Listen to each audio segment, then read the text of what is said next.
allowed the two children to attend the budget every year. It's okay. Off your mind. It's okay. She Off your mind. like me. Chai! Now wow, people wey suppose talk truth to power don't off mic. And if we talk, now 500,000 they go summer us, call them hate speech. But fear not, Maiyegun don't come. Him go torchlight every corner, nooks and cranny of all these bad people where they spoil our country.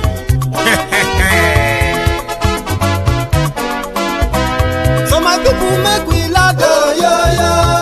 Maiyegun don't come, oh yo yo. My people make we shout, oh yo yo. Maiyegun don't come, oh yo yo. Maiyegun don't come, man of the masses, oh yo yo. Maiyegun don't come, oh yo yo. Maiyegun diary politico, oh yo yo. Maiyegun don't come, oh yo yo. This one not the off in mind, oh yo yo. Maiyegun don't come, oh yo yo. And in the touchlight every corner, oh yo yo. Maiyegun don't come, oh yo yo. Okay, some people be they holla say they want the power. Chai, them be promise us say we go get light and power. Them hustle sote they can't get the power. But now they know they do anything with the power. Every day, dollar just they get the higher power over naira. See them talk say make we off mind, but thank God say Maiyegun don't come. So my people make you loud, oh yo yo. Maiyegun don't come, oh yo yo. My people make we shout, oh yo yo. Maiyegun don't come, oh yo yo. Maiyegun don't come, man of the masses, oh yo yo. Maiyegun don't come, oh yo yo. Maiyegun diary politico, oh yo yo. Maiyegun don't come, oh yo yo. This one not the off in mind, oh yo yo. Maiyegun don't come, oh yo yo. Person where they do evil, no one make person talk. Them say that Maiyegun, that man too they talk. He too they talk. Say Maiyegun diary, he they hot like pepper. But every day then they take money in bulk. Woman picking they the street they hawk. Still them talk say make we no talk. But thank God say Maiyegun don't come. So my people make you loud, oh yo yo. Maiyegun don't come, oh yo yo. My people make you shout, oh yo yo. Maiyegun don't come, oh yo yo. Maiyegun don't come, man of the masses, oh yo yo. Maiyegun don't come, oh yo yo. Maiyegun diary politico, oh yo yo. Maiyegun don't come, oh yo yo. Hello there. Good afternoon, or good morning, or good evening to you from wherever you are tuning in. It is Maiyegun, the brunch time with Maiyegun live. And if you have been following this book reading in the last couple of days, sorry, 1 second, trying to kind of like, I think that's better.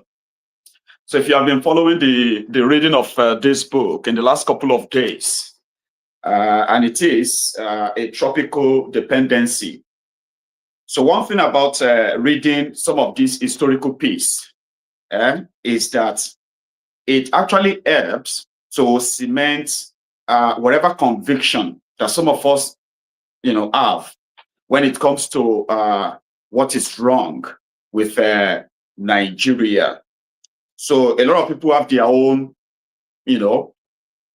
preferred solutions, just like us. But the good thing about the history of how Nigeria came by, and especially how the troublesome, disruptive Fulanis became part of Nigeria. So all these historical pieces, right? What they do to you is number one, they first clear out the lies that were told, to make us have this idea of Nigeria, okay? Which is a battle on its own, because there's so many of you that transitioning from that mentality of Nigeria, biggest black nation on earth, and all of that, despite the disjoint, what do you call that thing again? Yeah, disjointment and what have you, the lack of any kind of like similarity per se, you know, things you can say, oh, what do we have in common that will make us feel like, oh, if we break up, that is going to be bad, because we have actually created something that we share in common. It's the mystery, the poverty, the, you know, a terrible system, that will continue to pop up, terrible humans in charge of the country.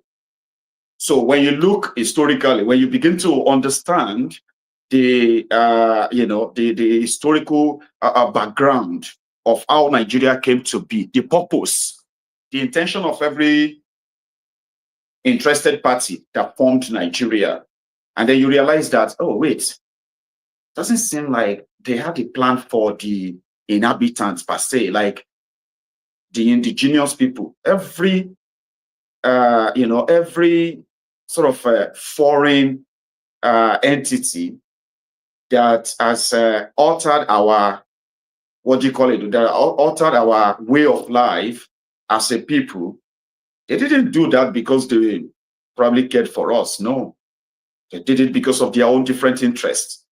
So in this book, the journey of the Fulanis to today's Nigeria is pretty much, you know, very well captured in this book. We have read the part where the first set of foreign contacts that the people of the African continent encountered were the Arabs, who took over the northern part of Africa. You know, the areas like the Egypt, Morocco, Tunisia, Algeria, what have you. So they now call, because those ones, right, over the century, okay, when the Arabs have, after capturing them, when the Arabs have started like mixing up with them, the entire place became pure white or almost white, the North Africans. So you see that you know, there is Ethiopia, which was referred to as far back as the 4th, 5th century. Okay, that they were referred to as the Negroland. You know, you see the down south of that Africa coming down, or then going to the western part of Africa, which later became, which later played a very like prominent role in the future slave trade. The West Africa, the blacks. Sure, you get. So how the winning sides at the time, because it was like empire rose, empire fell. That was what the history of humanity have been. At a point, Spain, known as Andalusia back then, was also like colonized by the Arabs. So we have seen that from chapter 1 to chapter 9. So from chapter 10 in this book, A Tropical Dependency, an outline of the ancient history of the Western Sudan, with an account of the modern settlement of northern Nigeria. So there is also a very crucial, sort of a part of the story, and that is Sudan. So you will realize that in Sudan, where they first recognize the existence of the Fulanis, right? So Sudan was considered as, the whites and the blacks. So in two parts, South Sudan is considered as black, which is closer to us as, the West Africans, right? Or they are like in the South. So all of that, we have seen the rise and the fall of different Arab caliphs or caliphates, all right, in Spain until 1502. So by 1502, the Spaniards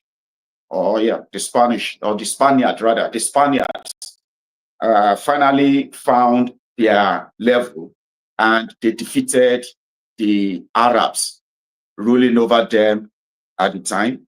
And what happened next?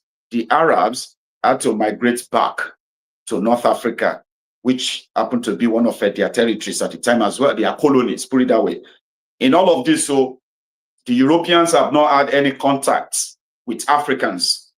There's no record of the Europeans meeting or what have you with the Africans, but until later, okay? So chapter 10, reading from chapter 10 now.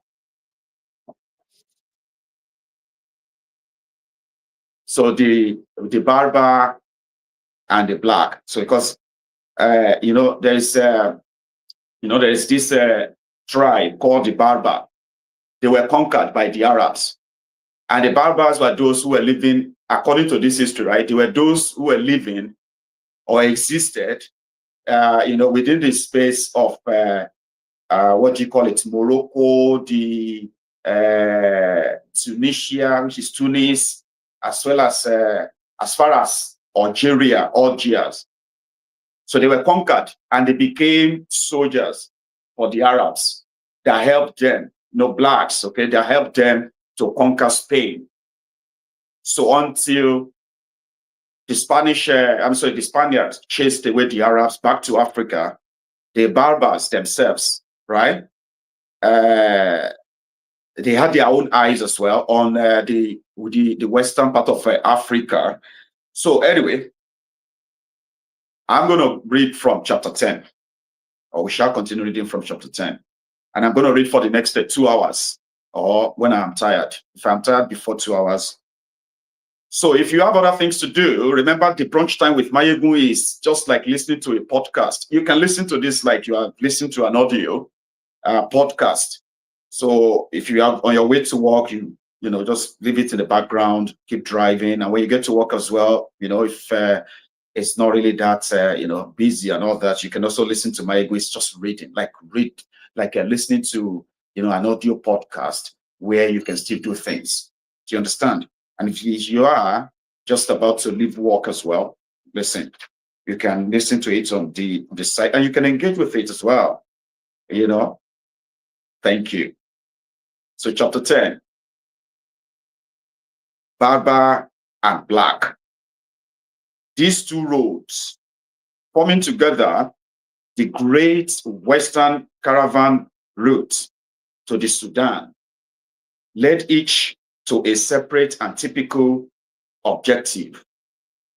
The stopping place of the easterly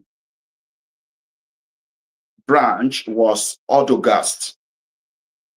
The stopping place of the more westerly branch was Iwalatin.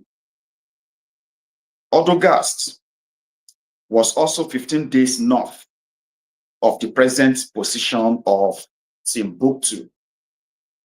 It lay, therefore, between 21 degree and 22 degree north latitude, and whether Aculi or Bath is right as to its exact position. It was well outside the belt of the Sudan proper, while Iwalatin or Walata, between the 17th and 18th parallels, lay on the edge of the summer rains and was the frontier town, and at one time the capital of the great Black Kingdom of Ghana. These two towns represented two elements in the life of the Sudan and are therefore worth dwelling upon. The one represented the Berber and the other Black. Elements which are to be found constantly side by side. Odogast was a type of the Berber states, lying not in, but on the northern edge of the Sudan, like that. Sorry, they are describing where the Berbers are, where the Black are, and it is in Sudan. So the Berber are like, I think they can be likened to the Fulani, but they are not called Fulani anyway. So let's continue with that description. So the Sudanese author of the Tariq Sudan tells us that 44 white princes had ruled over Ghana before the great Black princes arose. In the early part of the 11th century, Odogast was tributary to Ghana and was ruled as Sijimesa had once been by a black prince. El Bekri has preserved an interesting description of both towns, as they were known to the travelers and merchants of Mohammedan Spain. Before reaching Odogast, it tells us the pure desert of drifting sand gave way to sandy but wooded uplands, where a succession of wells furnished an ample water supply. Amongst these woods, a rubber or gum tree was plentiful, of which the produce was exported to Spain and much used in the manufacture of silk. From these wooded uplands, the road led down to Odogast, which was a large and thickly populated town, built in a sandy plain and surrounded by gardens and date groves. Its pastures were well stocked with sheep and cattle, and meat was very plentiful, but wheat was cultivated as a garden crop. The rich alone indulged themselves in the use of it. The common grain used by the people was dura. Fields of henna bore heavy crops. The town had several mosques and other fine public buildings, and the houses generally were very elegant. The people were rich and lived in great comfort. There was a large and extremely busy market where, notwithstanding the distance, wheat, fruit, sugar, flour, and dried raisins from the Mohammedan countries were regularly sent. Honey, which was very plentiful, came from Negroland. Luxuries of all kinds were to be obtained for gold dust, which was the medium of exchange. There was no proper currency. Amongst the trade imports, El Bekri mentions worked copper and dressed stuffs, and amongst exports, amber and refined gold, run into the form of gold wire. The refined gold of Odogast had the reputation of being purer than that of any other country in the world. The population of Odogast was very mixed, but was mainly Berber, consisting of natives from the Barbary coasts and members of the surrounding Berber tribes. There were also to be seen, El Bekri says, but in smaller numbers, people from all the great Muslim towns of Spain, and amongst the white women, many were remarkable for their beauty. The service of the households would appear to have been done by Negroes, and the rich merchants of Odogast owned sometimes as many as 1,000 slaves. There were especially clever negress cooks, who were worth £100 apiece, and who knew how to prepare most appetizing dishes. The flesh of camel calves stewed with truffles, macaroni dressed with honey, nut cakes, and all kinds of sweetness or sweetmeats. Between the years 961 and 971 AD, there is 100 years earlier than the date of El Bekri's writing, Odogast formed the center of a Berber state which was ruled by a prince of the Senaja tribe, whose name was Tin Yerotan.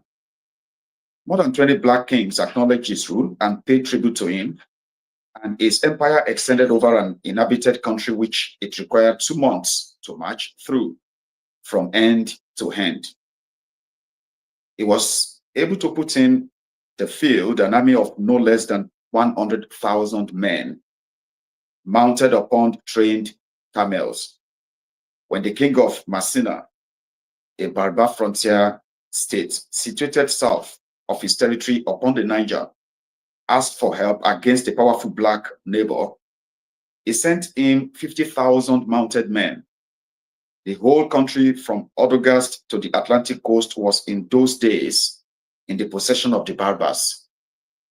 Certain tribes, amongst whom were the Bene, Gudala, and the Lemtuna, destined afterwards to give the dynasty of the Almoravids to Spain, retained their independence on the western coast, and as nomads continued for a long time to hunt the more westerly of the two roads to Negroland. All these tribes of the desert wore the double veil, the niqab, which concealed the upper part of the face, and the litham, which concealed the lower, in such a way that only the orbit of the eyes was visible. Never, El-Bekri says, in any circumstances, did they take off the veil, and if by accident a man's veil had been taken off, it would have been quite unrecognizable by his parents. When it happened in battle to a warrior, the body could not be identified. The veil, he adds, is a thing which they no more take off than their skins. And to men who do not dress as they do, they apply the nickname of fly traps. The Berber Tin Yerutan had ruled in Autogas 100 years before El-Bekri wrote, and in that time much had happened. The Black Kingdom of Ghana, already famous in the 8th century, had risen in prosperity and importance, and had spread northwards, conquering amongst other territories the Kingdom of Odogast. In the year 1054, the town of Odogast, still rich and flourishing, not only acknowledged the rule of Ghana and paid tribute, but was also a place of residence of the Black monarch. But in the following year, 1055, the Almoravids, already setting out upon their northward march, made the first example of this town. They took it by assault and sacked and pillaged it, exposing it to every horror of barbaric warfare. And it is especially stated that they treated the population of Odogast with this extreme rigor because the town had acknowledged the sovereignty of the Black King of Ghana. The actual position of the town of Ghana, of which no certain trace now remains, has been much disputed. Leo Africanus, by a careless phrase, confused it with the town of Kano, upwards of 1,200 miles distant in the Hausa state. And as a consequence, in the every enlightened condition of European knowledge, the tradition of the one town were commonly associated with the other until Kule, in his Negroland of the Arabs, demonstrated once and for all the absurdity of such a geographical transposition.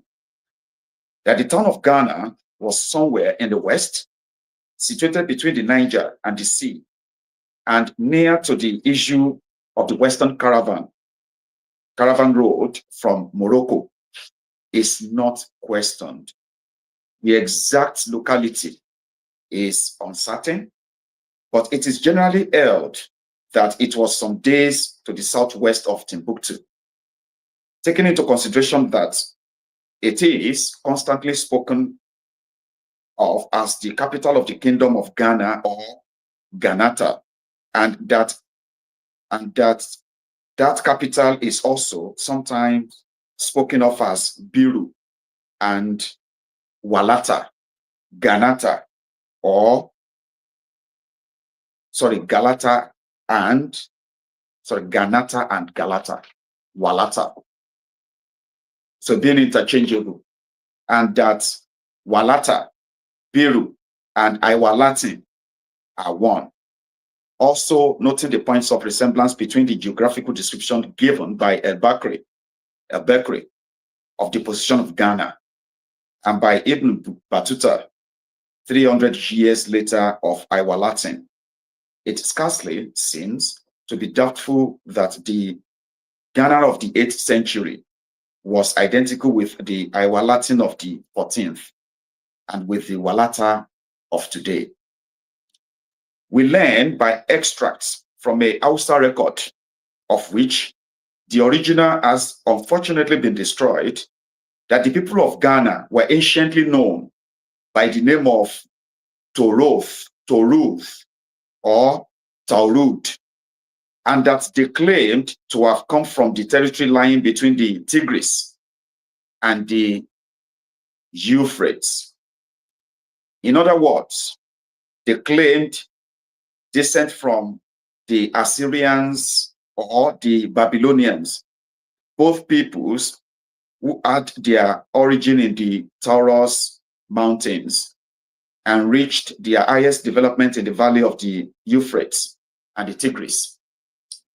If the migration of the people of Ghana formed part of the movement impelled by the Chaldean conquest of Babylon, this would carry their settlement in Africa back to the 7th century before Christ.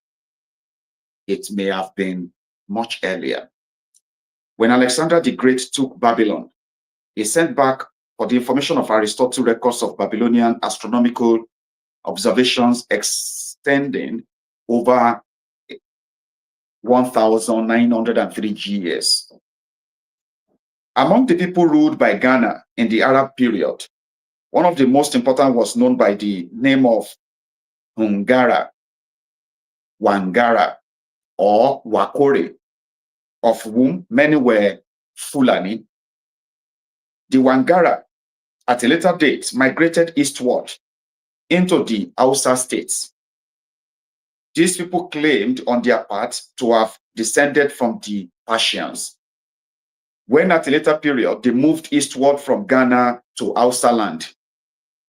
The province which they founded was called indifferently Wagara or Ngara.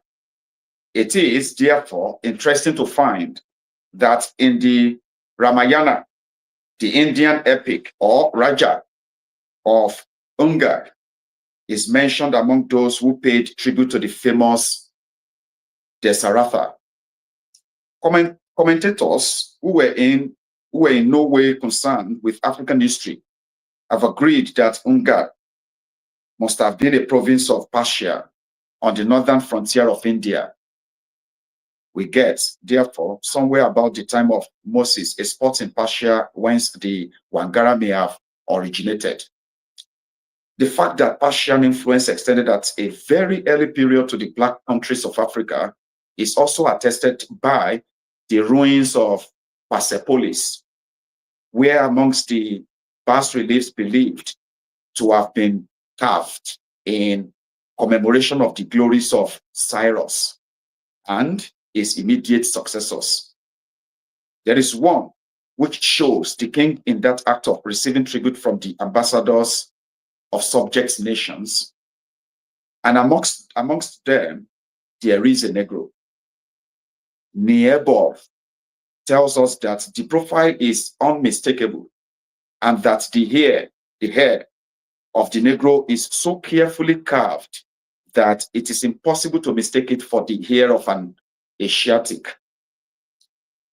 Cambyses, son of Cyrus, conquered Egypt in 527 BC, and his army perished in marching into Ethiopia. There is nothing impossible in the supposition that fragments of that defeated army may have remained and settled in the Sudan. Further information of the remote antiquity of Ghana seems unfortunately to be at present unattainable. So far as we are aware, no monuments remain to confirm the traditions of the people. I give these summaries, therefore, for what they may be worth, And I've myself found nothing to connect the Taurus of Ghana with the ancient Babylonians, except two characteristics mentioned by El-Bekri. One is that they were workers in gems. The other is that their notables indulged in a passion for fine dogs. Both of these, as we know, were also characteristics of the people of Babylon. We are on safer ground when we return to the medieval records of Arab writers. In the years 1067, Ghana was still the principal black kingdom of the Western Sudan. The name of his reigning sovereign was Kanemi, who ascended the throne in the year 1062 in succession to his maternal uncle, Bessie. It was the custom amongst these blacks for the succession to go always to the son of the king's sister. The town of Ghana, which after the sack of Odogast by the Almoravids became the royal residence of the kings, was composed, according to El-Bekri, of two towns situated in a plain. One town was Muslim and the other pagan. The king himself was a pagan and lived in the pagan town. The Muslim town was very large and contained no less than 12 mosques. All these mosques had their imams, their mueddins, and their salaried readers. There were also schools and centers of learning, and according to the author of the Tariq Sudan, the town, besides being the meeting place of commercial caravans from all parts of the world, was the result of the learned, the rich, and the pious of all nations. They came, it says, from Egypt, from Haugila, from the Fezzan, from Gadamis, from Tauhat, from Dra, from Sigimelsa, from Sus, from Bitu, and other places. This account is fully borne out by later writers. El-Idrisi, writing in 1153, describes the king's residence as being a well-built castle, thoroughly fortified, decorated inside with sculptures and pictures, and having glass windows. El-Bekri makes no mention of glass, but says that the king's residence in the pagan town consisted of a castle surrounded by native huts. It mentions that the buildings generally were composed of stone and acacia wood.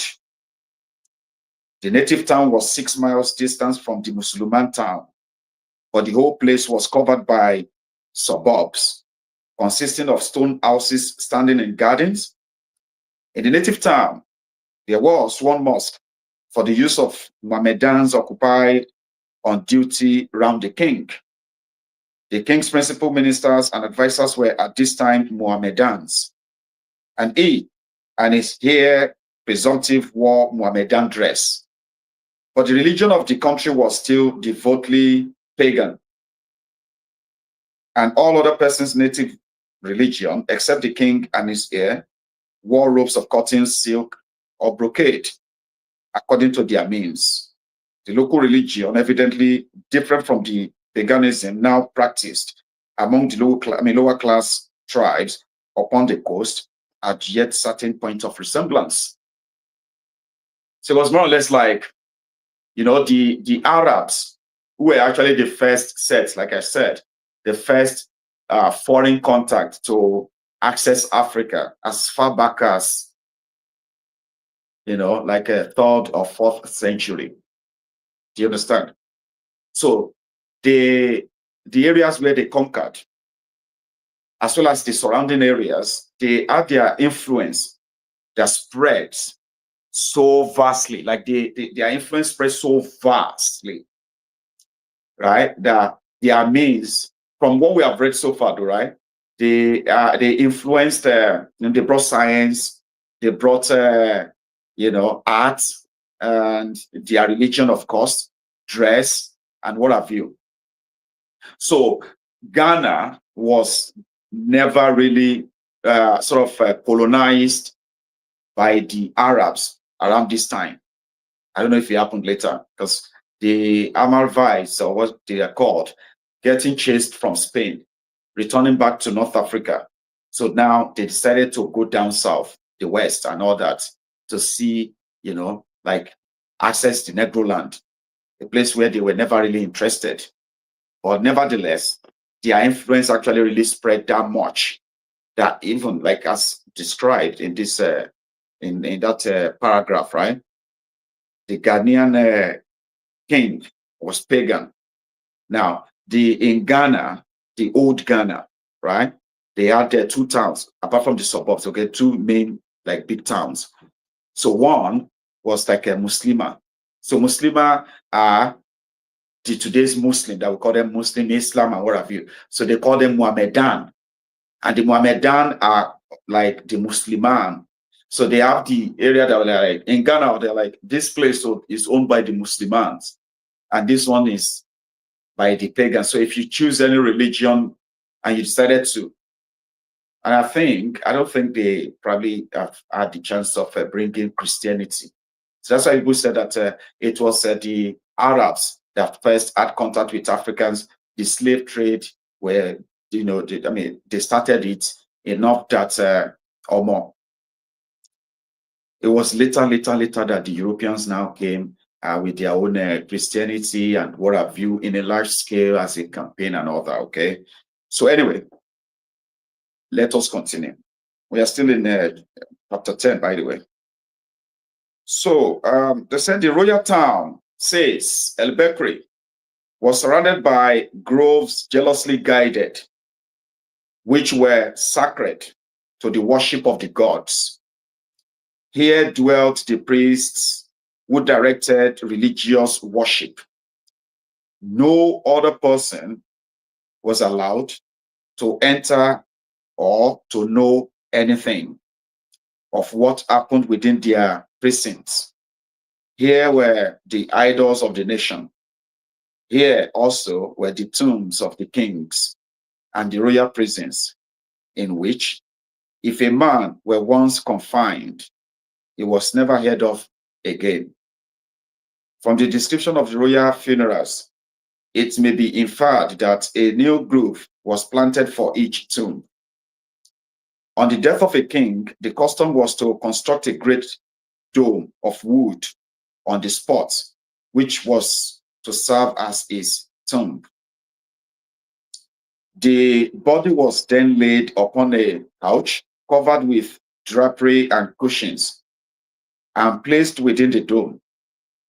Round the dead were laid his decorations, his arms, the dishes, and the cups from which he was in the habit of eating and drinking, and various kinds of food and drink.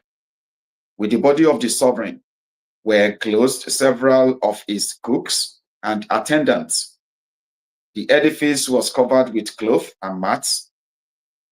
The assembled multitudes then threw earth upon the tomb until a great hill was formed. When this was done, the monument was secured from defilement by a ditch, which left only one passage of approach. Sacrifices to the dead were also made. This system of burial recalls a description given by Makrizi in his historical description of Egypt, of the burial of Misraim, who died 700 years after the flood, and who is said to have given the ancient name of Misr to Lower Egypt. Misraim being dead, they prepared for him, Makrizi tells us, a hollow place, most richly decorated, with a pedestal in the midst of it. On the pedestal, they engraved an inscription: he never worshipped idols, neither was he ever old, nor sick, nor downcast, nor morose. His strength was in the Most High God. The body in a coffin of marble and gold was laid near the pedestal, and on the pedestal of which, perhaps, the translation should be platform, was heaped every kind of precious possession, emeralds, pearls, gold, talismans, perfumes, etc. The whole was then covered with rocks, over which earth was heaped between two mountains, and his son took the reins of government. The descent from this form of sepulture, sorry about that. So I'll take it again. It said, the descent from this form of sepulture to that of Ghana, and again from that of Ghana to that now practiced among the fetish worshippers of the coast, is illustrative of the decadence which an ideal may undergo as it passes from its original source into the keeping of lower orders of comprehension. Magic and trial by ordeal were also in use among the people of Ghana. Bekri is the latest of the Arab authors who refers to this native rite. Shortly after the period at which he wrote, the whole country would appear to have become Mohammedan. 10 days to the south of Ghana was the country of the Lemlems, or Hannibals, whom it was the custom to raid for slaves. Within the kingdom, there was a district of which the inhabitants were naked pagans, very expert in the use of the bow, and arrow. There was another district entirely inhabited by the descendants of the soldiers sent by the Umayyad Arabs against Ghana in the first years of Hegira. These people kept their light complexion and the fine features of their face. In nearly all the important towns of the country, Muslim traders from the countries of the north were to be met. In some of the towns, Muslims did not take up their residence, but they were always well received. Kanemi, besides having already adopted Mohammedan dress, was much governed by Mohammedan opinion. He is described as the master of a vast empire and of a power which rendered him very formidable.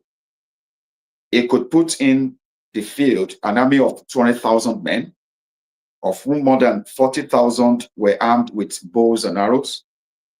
The wealth of the country was very great.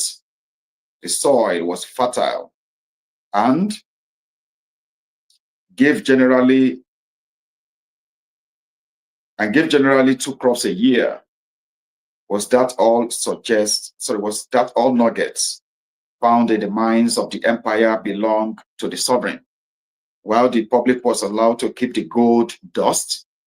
Without these precautions, Bekri gravely states, gold would become so abundant that it would have hardly any value. The nugget found in the mines of Ghana varied. The nuggets found in the mines of Ghana varied, usually in weight from an ounce to a pound. Some were much larger. The king had one which weighed 30 pounds. There was a part of the country called El Feroin, in which gold was so plentiful and salt so scarce that salt was sold for its weight in gold. The king had further sources of wealth in a very large customs revenue raised on salt, copper, and foreign merchandise. When he gave audience to the people, Kanemi appeared in great state, seated under a pavilion round which were ranged 10 horses caparisoned in gold. Behind him were 10 pages bearing shields and swords mounted in gold. On his right stood the sons of the princes of the empire, magnificently dressed. The governor of the town and all the ministers sat upon the ground before the king. The door of the pavilion was guided by purebred dogs, whose collars were of gold and silver, with bells of the same metal. It was the custom of these dogs never to leave the spot occupied by the king. On the days of audience, the grievances of the people were inquired into by the king. Bekri tells us little of the system of justice of the country except that it was organized by the Mohammedan ministers of the king. Mohammedanism had made such evident progress in the middle of the 11th century that it is not surprising to learn a century later from El Idrisi that the king of Ghana and the notables of his day were Mohammedans, and that the king accepted investiture from the Eastern Caliph. The Erad, however, intervened between the period of the two writers, a Mohammedan conquest of which we have yet to hear. And that is chapter 10. So going further as to chapter 11.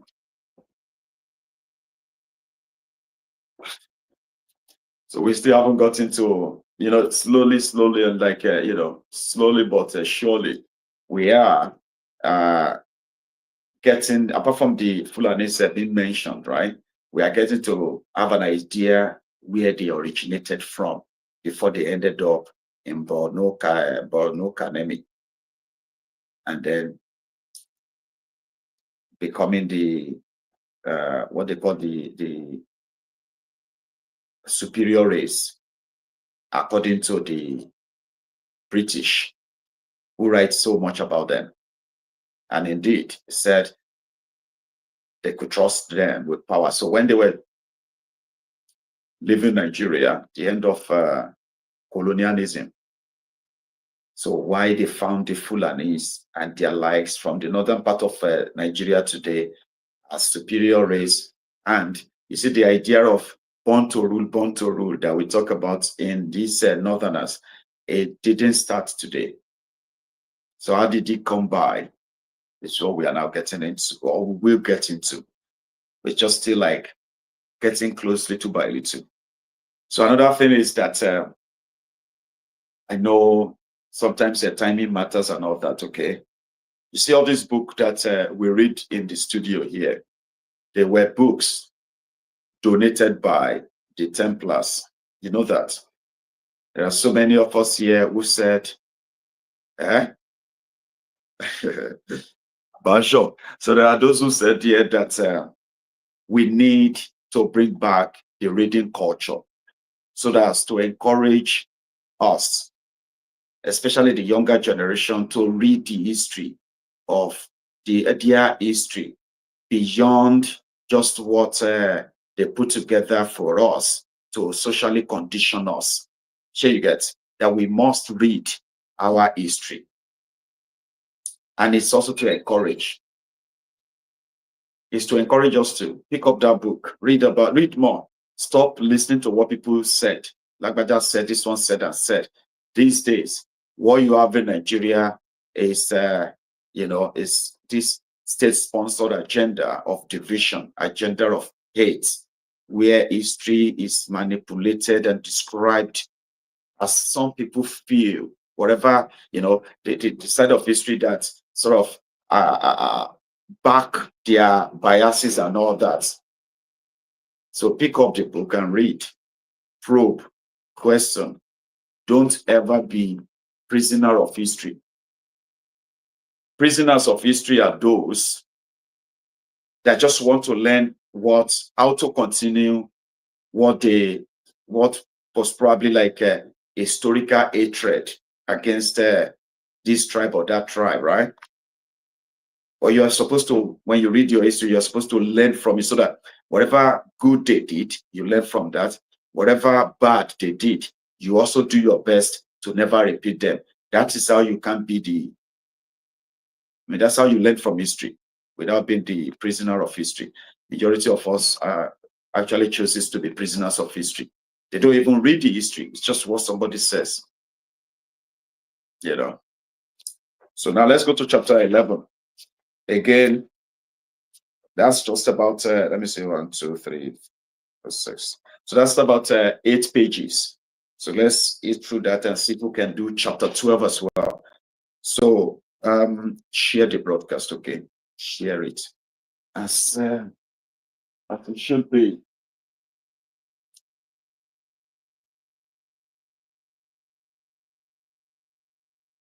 Sorry about the quality of the video. I don't think it's that bad. Share you get. But I just feel like I could stretch, I could like, on in the bigger room here. It is also the room that normally, right? We should be having, like a podcast room. So when I finally managed to get the extra cameras I want for my studio, so one of these days maybe, because it's very expensive, right? So if I get, let's say I have another extra 2 cameras plus my 2 cameras, we can make a great production in this room. I've never used it in the last 1 year. So I decided that I'm going to be doing my reading here from now on. So until the bigger camera comes, this is what we're going to be using, right? But yeah, I have not even made use of the room. I've not like used 10% of the room or 5% of it. But yeah, this is why we are here. Okay. Anyway, let's continue. Chapter 11, the trade of Ghana. Okay. The trade of Ghana. The constant allusions made by early writers to the trade of Ghana leave no doubt that its commercial relations with the outside world had already become very important during the period in which the Omeyyades ruled. Omeyyades. This is I want to call them the Omeyyade, like it's written, like pronounce it as it is written. But I think it's pronounced as Omeyyades. Ruled in Spain. Gold, slaves, skins, ivory, kola nuts, gums, honey, corn, and cotton among the articles of export which are most frequently named. Hardly a town is mentioned in the state of northern and northwestern Africa of which it is not said that it carried on trade with the Sudan. Hogila in the backcountry of Tripoli, Wagelan or Wagla in the backcountry of Algiers, with Sirjimesa in the backcountry of Morocco, were all known by the name of gates of the desert. Hogila was the special entrance of the trade with Egypt and the East. Sirjimesa, which was the entrance of the trade of the West, has already been described. So Wagelan, which is of the West, which lies on the parallel of Bugia, is specially mentioned as being inhabited by very rich merchants who made their fortunes from the gold of the Sudan, brought to Wargelian in the form of gold dust, and coined there for export. From Wagelan to Ghana was, we are told, a journey of 30 days.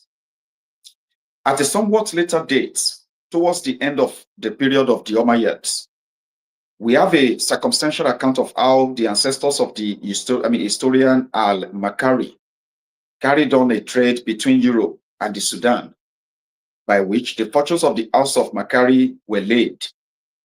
An ancestor of his, writing in the 14th century, says, "From time immemorial, my family had exercised the profession of commerce in the centuries where they settled, deriving no small share of influence and riches from it.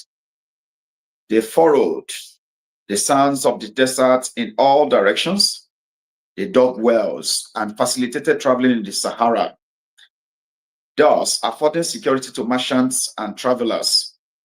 They took a drum and, marching always, preceded by a banner, they headed the numerous caravans which from time to time penetrated into the country of the blacks. A certain Abdurrahman, one of the family, having died and left behind him 5 sons, they determined upon forming a partnership, carrying on the trade conjointly, and dividing between themselves the profit of their mercantile speculations. They accordingly threw together in a common fund all their father's inheritance, and having held a consultation together as to the means of carrying on the trade to the greatest advantage, it was agreed that 2 should remain and establish themselves at Telemkam. At this time, a principal port upon the Mediterranean for European trade, that one should fix his residence at Sijimesa, and lastly, that 2 should go to Iwalatin in the desert. It was done as agreed between them. Each reached his place of destination, settled there, married, and had a family. And they began to conduct their trade in the following manner. Those in Telemkan sent to their partners in the desert such goods and commodities as were wanted in those districts, while those supplied them in return with skins, ivory, and kola nuts. In the meanwhile, the one stationed at Sijimesa was like the tongue of the balance between the 2, since being placed at a convenient distance between Telemkan and the desert, he took care to acquaint the respective parties with the fluctuations of trade, the amount of losses sustained by traders, the overstock of the markets, or the great demand for certain articles, and, in short, to inform them of the secret designs of other merchants engaged in the same trade, as well as of the political events which might in any way influence it. By this means, they were enabled to carry on their speculations with the greatest success. Their wealth increased, and their importance waxed every day greater. An account is then given of how, on one occasion in Iwalatin, when the neighboring Sultan of Tekro attacked and took the town, the property and lives of the Arab merchants, including those of the Makari company, were placed in great danger. But my ancestors, being men of great courage and determination, would not consent to witness their ruin. They assembled all their servants and dependents, and such traders as happened to be in Iwalatin at the time, and having distributed arms among them, they shut themselves up in their warehouses and decided to fight, if necessary, for the defense of their goods and chattels. Catastrophe was averted, however, by an interview between the senior partner and the invading king, who agreed to extend his protection to the company and who treated them from that time with the utmost favor and distinction. He frequently, after this, wrote to the partners at Telemkan, applying directly for such goods as he wanted for his own consumption, or such as were most sought for in his dominions. This political development seems to have greatly enlarged the scope of the operations of the Makari firm. The moment my ancestors perceived that they could trust and rely on kings, such difficulties as might have existed before were speedily removed. The deserts and its dangers seemed no longer the scene of death and mystery, and they began to frequent its most lonely and dangerous tracks, their wealth thereby increasing so rapidly that it almost surpassed the limit of computation. Nor, says the account, were these the only advantages arising from their enterprise. The natives with whom they traded were considerably benefited by it, for it must be understood that the trade with the desert was in the most deplorable state before the people of Makare engaged in it. Martians, totally unacquainted with the real wants of the inhabitants, carried theta articles, which were either of no use or of no value to them, taking advantage objects which were a source of profit and wealth. This even went so far that an African sovereign was once heard to say, in quotes, "Were it not that I consider it a bad action, I would, by God, prevent these Sudan traders from stopping in my dominions.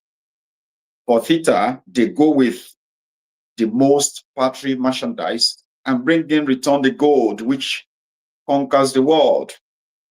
However, when my ancestors had once established a direct trade with those countries, the scene changed, and the blacks were better and more abundantly provided with such articles as they stood most in need of it. They also were furnished with goods which they had never seen before, and they obtained a better price for their returns. The writer of this account was a judge of the Supreme Court of Fairs in the year 1356. Presumably, therefore, he may have been born about the year 1300. And he accounts himself sixth in descent from Abdurrahman, the founder of the firm, allowing 30 years for a generation. This will get us back near to the year 1100, or not very far distant from the period at which the life of Ghana has been described.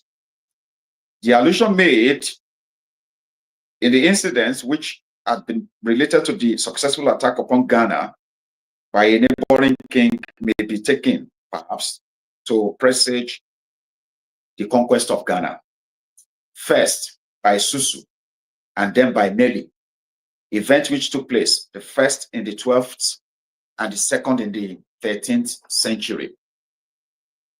Many lesser kingdoms, both black and Berber, surrounded Ghana. Amongst the black, El-Bekri mentions especially Tekro and Sila, both of which, though black, already in the middle of the 11th century professed Mohammedanism. Sila, which was situated on the banks of the Niger, where the river skirted the southeastern frontier of the Empire of Ghana, was when El-Bekri wrote, a country of some importance, able, he says, to maintain its independence against Ghana, and was a center of the cotton industry. At Terensa, a town within the limits of this country, he remarks, that no house is without its cotton plantation. Among the lesser kingdoms, also, south and east of Ghana, one which deserves special mention is Masina, of which the inhabitants were largely Fulani. This little state is particularly interesting as having in its origin submitted by agreement to draw its rulers equally from the Fulani and Berber sources, and as having succeeded in maintaining its integrity, if not its independence, for many centuries against the invasion of surrounding black peoples.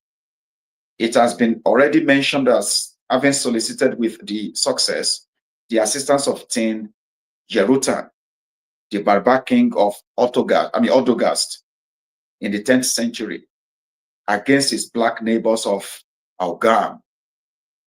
After passing through many vicissitudes, including submission to the Black dynasty of Mali and the Songhai dynasty of Timbuktu, it is mentioned again by the author of the Tariq-e-Sudan as refusing any longer in 1629 to accept the investiture of his rulers from the hands of the decadent and Moorish Timbuktu.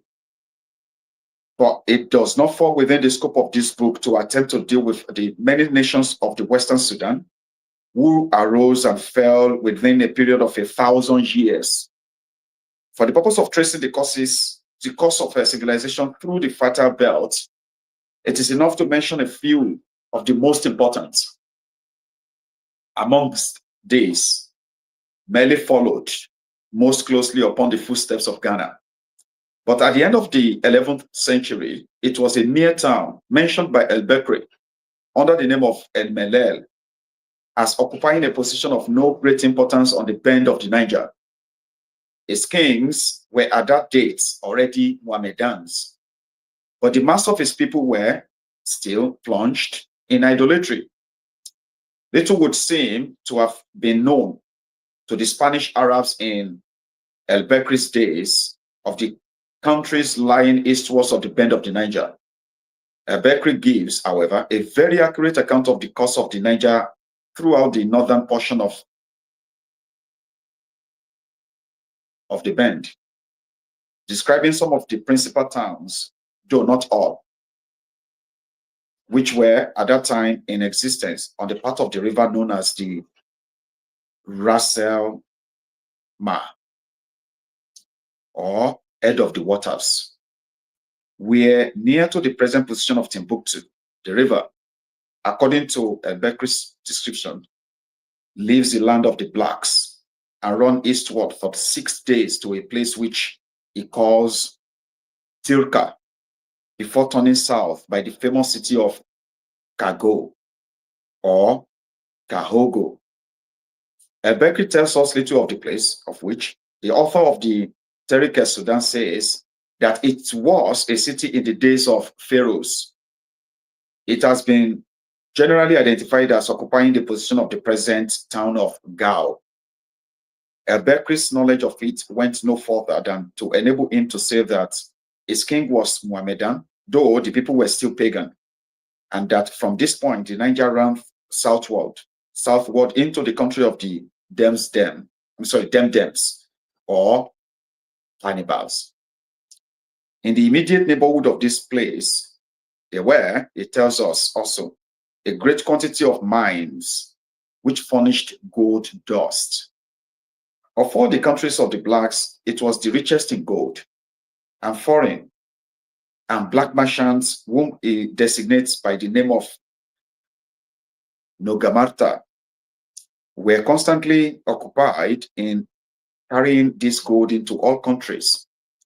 All that El-Bekri appears to know of the country lying between the Niger and Lake Chad is that the first there came a great kingdom extending for more than an 8 days march, of which the sovereign bear the title of Du, beyond which comes Kanemi, a country of the idolaters. The name of the early kings of Borno all began with Du. It is therefore presumable that El-Bekri was correctly informed as to the position of Borno, which at that time probably overran Hausa land. But he gives us no information with regard to it. This silence on the part of a Spanish Arab, so generally well informed as El-Bekri, seems to confirm the theory that the countries eastwards of the bend of the Niger derived their civilization largely from Egypt via the Tripoli-Fezzan route, scarcely used at this time by the Western Arabs. El-Bekri make no mention at all of Nupe, one of the oldest and most important of the purely native kingdoms, nor of Borno, of Borgu, also a kingdom of great antiquity, which is said to have derived an early Christianity from the Copts of Egypt. The waters of the Niger, at the northern part of its course, divided the land of the blacks, it tells us, from the territories of the Berbers on its northern flank, on its northern banks rather. At the operation of these Berber tribes precede, in point of date, the rise of the kingdom of Mele. It may be well to turn for a moment to the eastern development of the Desert Kingdom, which gave the Almoravid dynasty to Spain. So that is chapter 11, page 106.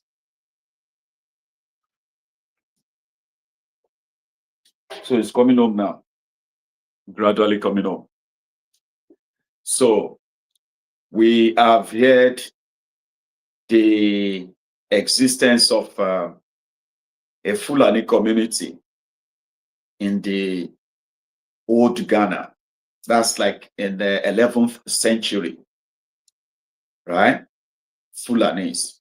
So we've heard about the adventure of El Bekri, who tend to travel a lot, right? And wrote a lot about everywhere he's been to.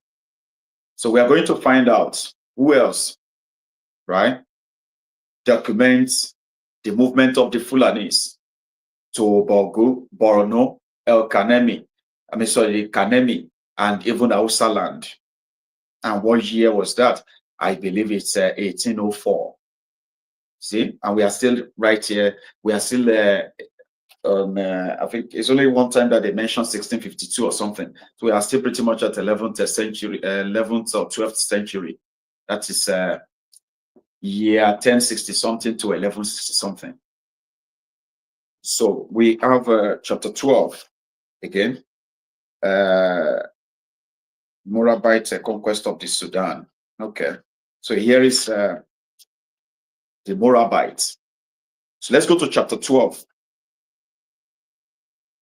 Morabite conquest of the Sudan. It will be remembered that the population of the Desert Kingdom was composed of united Berber tribes, whose occupation of the desert was of immemorial antiquity. The united tribes were ruled in the very healthy part of Africa, which spreads inward from the Atlantic coast to the Sahara, by hereditary Berber kings. It has already been mentioned that Sultan, who died in 837 AD, was one of the first of these to exact tribute from the Black Kingdoms of the Western Sudan, and that his descendants, Tin Yerutan, was ruling in Odogast between the years 961 and 971 AD. This Berber rule, having been overthrown by the Black monarch of Ghana, it was by an act of natural retribution when the Almoravids formed themselves into a religious fighting force in the heart of the Desert Kingdom. That one of the first incidents of their holy war was the sack of Odogast and its restoration to Berber rule. But the taking of Odogast was indicative of a movement which was in some sort to decide the fate of the Desert Kingdom.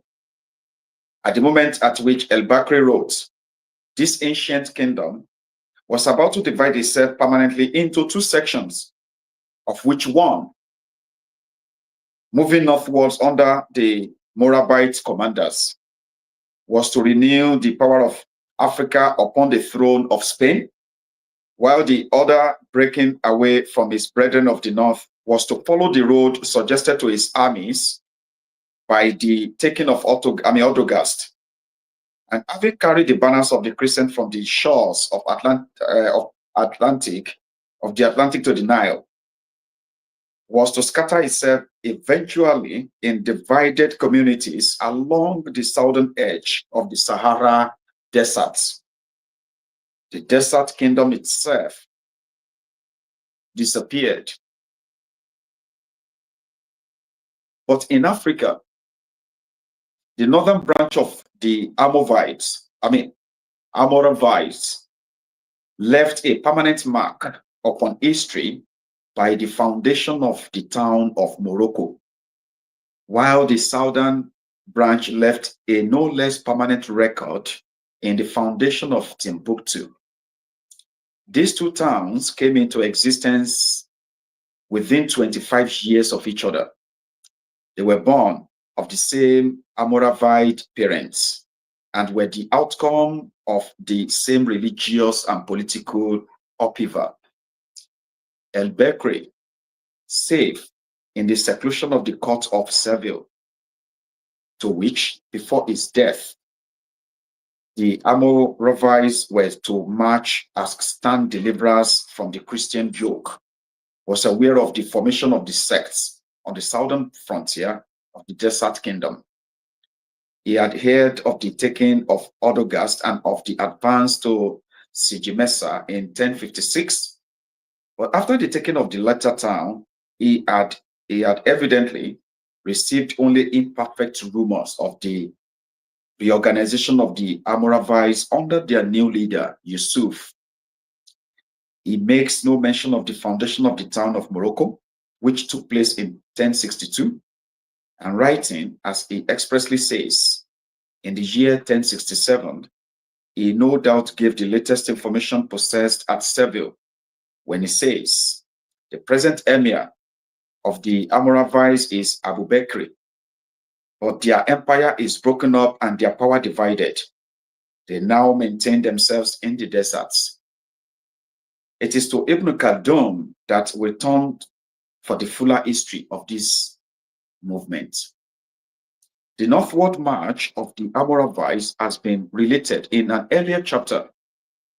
It will be remembered that when, after the death of the original leader, success had crowned the arms of Abu Bakr, he was recalled from the northern provinces by the report of dissensions which had broken out between the tribes of the kingdom in the south, and that, placing full power in the north in the hands of his cousin Yusuf or Joseph Tachefin, he himself returned southward with his object of reconciling his turbulent subjects. To effect this reconciliation, he initiated a new campaign to the east in the direction thrown open by the taking of Odogast, and as a matter of fact, he never again returned to the north. By a friendly partition agreed to in 1062, the northern provinces to the Mediterranean were ceded to Yusuf, while Abu Bakr retained for himself the old regions of the desert in the south. He retained also the old license to extend these regions as far as force of arms could carry them. We first hear of him as leading the armies of his followers on a victorious march across the southern borders of the desert, fighting with the pagan nations of the Sudan for a distance of 90 days east of the most easterly frontier of the Desert Kingdom.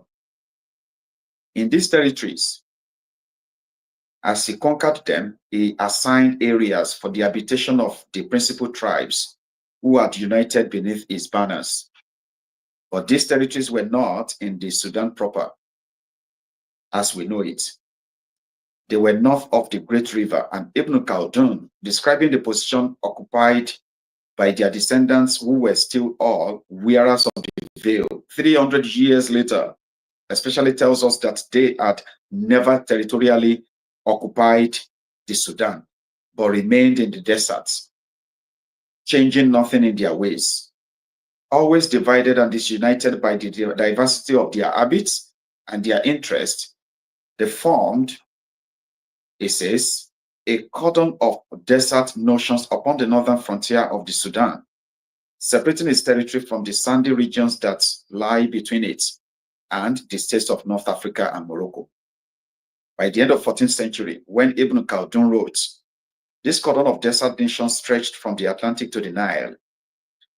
But by that date, the people comprising it were subject to the black kings of the Sudan, paid them tribute, and furnished contingents for their armies. Under Abu Bakr, at the end of the 11th century, the United Tribes marched as conquerors, and their campaign did not abandon its character as a holy war. If they made no territorial confiscations, they claimed tribute from the vanquished peoples, and they imposed the Muslim faith upon all infidels who submitted to their arms. In some cases, the necessity of accepting the faith was permitted for payment of a subsidy. But historians are practically in agreement that the conversion of the northern belt of the Sudan to Mohammedanism became general at about this date. The Almoravids did not confine their requirements to a purely nominal conversion. Doctors of divinity and Muslim teachers were sent into the black countries to teach the true faith. And no doubt, the increase of communication which at this time took place with Spain opened the way for the acceptance of more enlightened religious views. Although the cordon of natives spoken of by Ibn Khaldun in the 14th century extended at that period as far eastward as the Nile, the march of Abu Bakr in the 11th century does not appear to have been carried beyond the desert lying to the north and northeast of the bend of the Niger. The Berber nations which completed the cordon are distinctly stated by other writers to have come down from Tripoli and the east. Two important political incidents marked the campaign of Abu Bakr. In 1076, he carried the vengeance of Odogast to the gates of Ghana and, overthrowing the reigning Black dynasty, placed the Berber on the throne. The life of this country does not seem to have been profoundly affected at the time by this revolution. El-Idrisi, writing nearly 100 years later, still speaks of it as being the greatest kingdom of the blacks. He mentions the fact that it is ruled by a king of Berber descent who governs by his own authority, but gives allegiance to the Abbasid Sultan of Egypt, and that the king and people are now Mohammedans. But it does not speak of it as having become in any respect a Berber kingdom. Here, in his accounts, Ghana is the most considerable, the most thickly populated, and the most commercial of the black countries. It is visited by rich merchants from all the surrounding countries and from the extremities of the west. Its inhabitants are Musliman. The king governs by his own authority, but it does obeisance to the Abbasid commander of the faithful, that is, the Egyptian Caliph. Then follows a description of the palace already mentioned and the date of its construction, 1116 AD. The territory and domains of this king, Idrisi, continues, are conterminous with Wangara, or the country of gold. The king's nuggets, weighing 30 lbs, 30 pounds, is mentioned, and we are told that it was an entirely natural production, which has been neither melted nor worked by the hand of man, except for the fact that a hole had been made through it in order that it might be fastened to the king's throne. It was regarded as a curio, unique of its kind, and the king was proud of his fame in the Sudan. Other writers give more fabulous weight to this famous nugget, and it appears to have remained among the royal treasures for upwards of 200 years. For Ibn Khaldun mentions, at the end of the 14th century, a degenerate monarch of the conquering dynasty of Mali, who sold the nugget for the value of his gold. Idrisi describes the king of Ghana, who was contemporary to himself, as one of the most just of men, whose custom it was to ride once daily into the poorest and most wretched quarters of the city, and there to dispense justice to all who had grown for complaints. So who had ground for complaints. On all other occasions, he rode with great pomp, magnificently dressed in silk and jewels, surrounded by guards, preceded by elephants, giraffes, and other wild animals of the Sudan, and no one dared to approach him. The territory of Ghana proper was bounded, Idrisi tells us, by Mazawa on the west, by Wangara on the east, and by the desert plains of the Sudan and the Barbars on the north, and on the south by the pagan countries of the Lemlems and others. Zawa must be taken to represent the territory which was the seat of the desert kingdom, a country over which Malay was soon to extend its authority. Of Wangara, Idrisi gives the following description. From the town of Ghana to the frontier of Wangara is an 8 days journey. This latter country is renowned for the quantity and the quality of the gold which it produces. It forms an island of about 300 miles in length by 150 in breadth, which the Niger, surrounds on all sides, and at all seasons. Towards the month of August, when the heat is extreme and the Nile overflows its bed, the highland or the greater part of the island is inundated for a regular time. When the flood decreases, natives from all parts of Sudan assemble and come to the country to seek for gold during the fall of the water. Each gathers the quantity of gold, great or small, which God has allotted to him, no one being entirely deprived of the fruit of his labor. When the waters of the river have returned to their bed, everyone sells the gold he has found.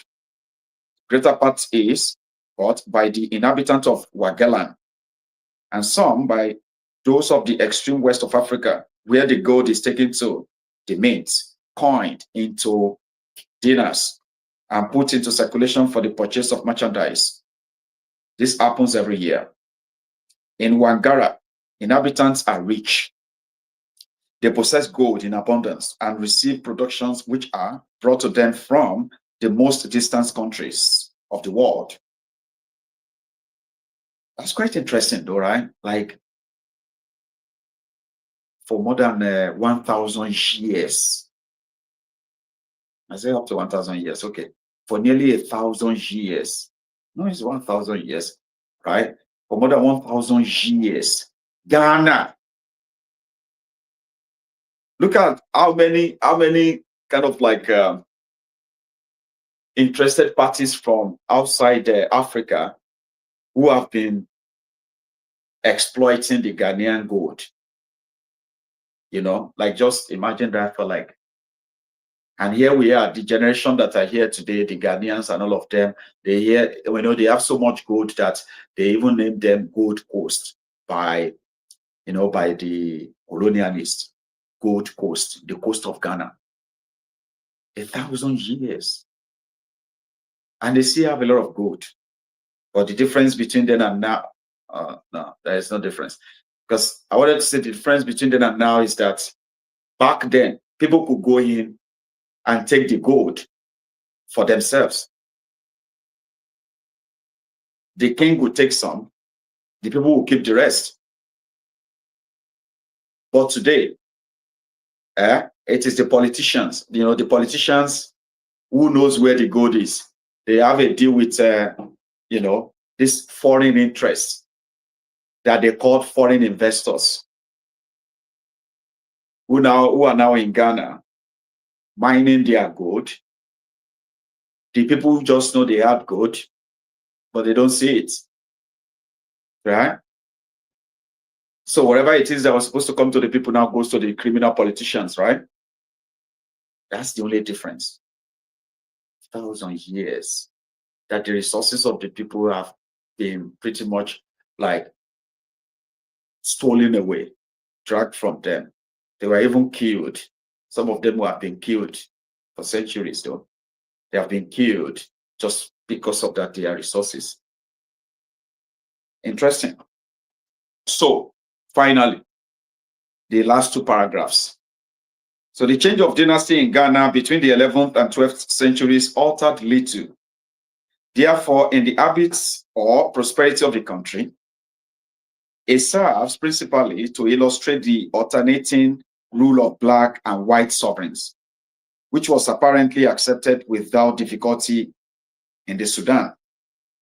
It was perhaps rather in the other political event of the campaign to which allusion has been made than in the substitution of Berber for native rule in Ghana, that a prophetic eye would have seen the little cloud destined someday to overspread the fear horizon of Ghana's future. This was the foundation of Timbuktu by the Tuaregs in the year 1087. 2087. By 2087, it will be like 1,000 years. You know? Anyway, I'm feeling tired now, so I'm going to cut it. So we will continue again from chapter 13. Oh, hang on. I can still read chapter 13 to now.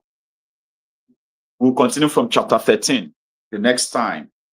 So, and I hope that we'll have a lot of us, or many of us, that will begin to be interested in the reading culture. Sure, you get now. So you don't wait for people to tell you stories, adulterated stories, and all. What have you? Read. So if you check that desk there, I still have like about 4 other books, you know, 4 other books for our own consumption. So I read some of them, read like about 10, 20, or even 30 chapters. And then I don't have to finish the book. So if you find it interesting, you get a copy to read it, you know. So thank you very much, everyone, for your time. Enjoy the rest of your afternoon. I'm going to see you later this evening, you know. Good afternoon.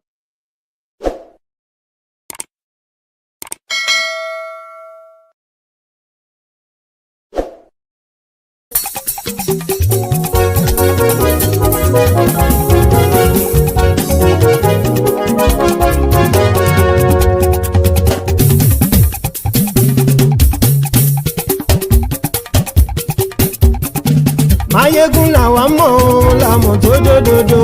Maiyegun Diary, Maiyegun #1. Maiyegun làwa mọ̀ làmọ̀ tó dòdòdò. Maiyegun Diary, Maiyegun #1. Maiyegun ti dé o, ọ̀rẹ́ ará ìlú.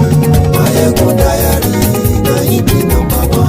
Lórí Facebook, lórí YouTube. Maiyegun Diary, Maiyegun #1. Gbogbo bó ṣe ń lọ ni Maiyegun já wa sí. Maiyegun Diary, Maiyegun #1. Àṣírí ọ̀jẹ̀lú kì í bò níbẹ̀ o. Maiyegun Diary, Maiyegun #1. Bó bá ṣe eré, àní Maiyegun máa wí. Maiyegun Diary, Maiyegun #1. Ó sì tún ṣe eré, wàá gbọ́ níbẹ̀ o. Maiyegun Diary, Maiyegun #1. Maiyegun Diary, Diary Politico. Maiyegun Diary, Maiyegun #1. Godfatherism kò sí lọ́rọ̀ Maiyegun. Maiyegun Diary, Maiyegun #1. Ẹ farabalẹ̀ sẹ́ o, kẹgọ́rọ̀ lẹ́nu o. Maiyegun Diary, Maiyegun #1. Àní Maiyegun làwa mọ̀ tó dòdòdò. Maiyegun Diary, Maiyegun #1.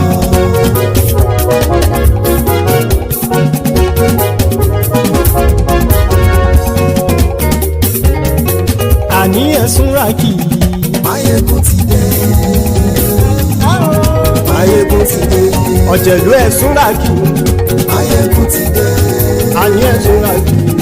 Maiyegun ti dé. Lórí Facebook. Maiyegun ti dé. Àní ẹ̀sùn ràkì. Maiyegun ti dé. Lórí YouTube. Maiyegun ti dé. Àní ẹ̀sùn ràkì. Maiyegun ti dé. Bọ́ bàbá gbé wúrẹ́. Maiyegun máa wí. Àní ẹ̀sùn ràkì. Maiyegun ti dé. Ijó ìgbádìyẹ. Maiyegun máa wí. Àní ẹ̀sùn ràkì. Maiyegun ti dé. Pẹ̀sìdó bá rúfin o. Maiyegun máa wí. Àní ẹ̀sùn ràkì. Maiyegun ti dé. Kí gómìnà kówó jẹ. Maiyegun máa wí. Àní ẹ̀sùn ràkì. Maiyegun ti dé. Ọlọ́pàá tí ń darí bá. Maiyegun máa wí. Àní ẹ̀sùn ràkì. Maiyegun ti dé. Aṣòfin tí ń rúfin o. Maiyegun máa wí. Àní ẹ̀sùn ràkì. Maiyegun ti dé. Òpùrọ́ olóṣèlú. Maiyegun máa wí. Àní ẹ̀sùn ràkì. Maiyegun ti dé. Ọ̀jẹ̀lú ẹ̀sùn ràkì. Maiyegun ti dé. àní ẹ̀ súnra kì í.